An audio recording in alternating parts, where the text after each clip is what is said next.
مشاهدينا الكرام، تحية طيبة لكم أينما كنتم. أطلقت عائلة المفقودة خلود نداء عاجلا للبحث عنها.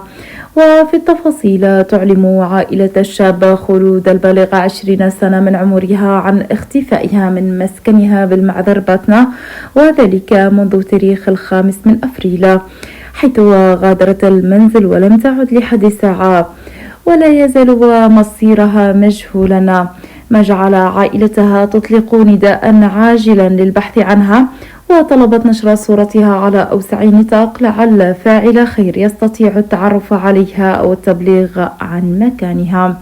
ولهذا مشاهدينا نرجو كل من شاهدها أو لديه أي معلومات مهما كانت بسيطة التواصل فورا مع عائلتها على الرقم 0541718128 0541718128 أو التبليغ لدى أقرب مركز شرطة أو درك وطنية. نتمنى أن يحفظها الله من كل سوء ويردها سالمة إلى عائلتها.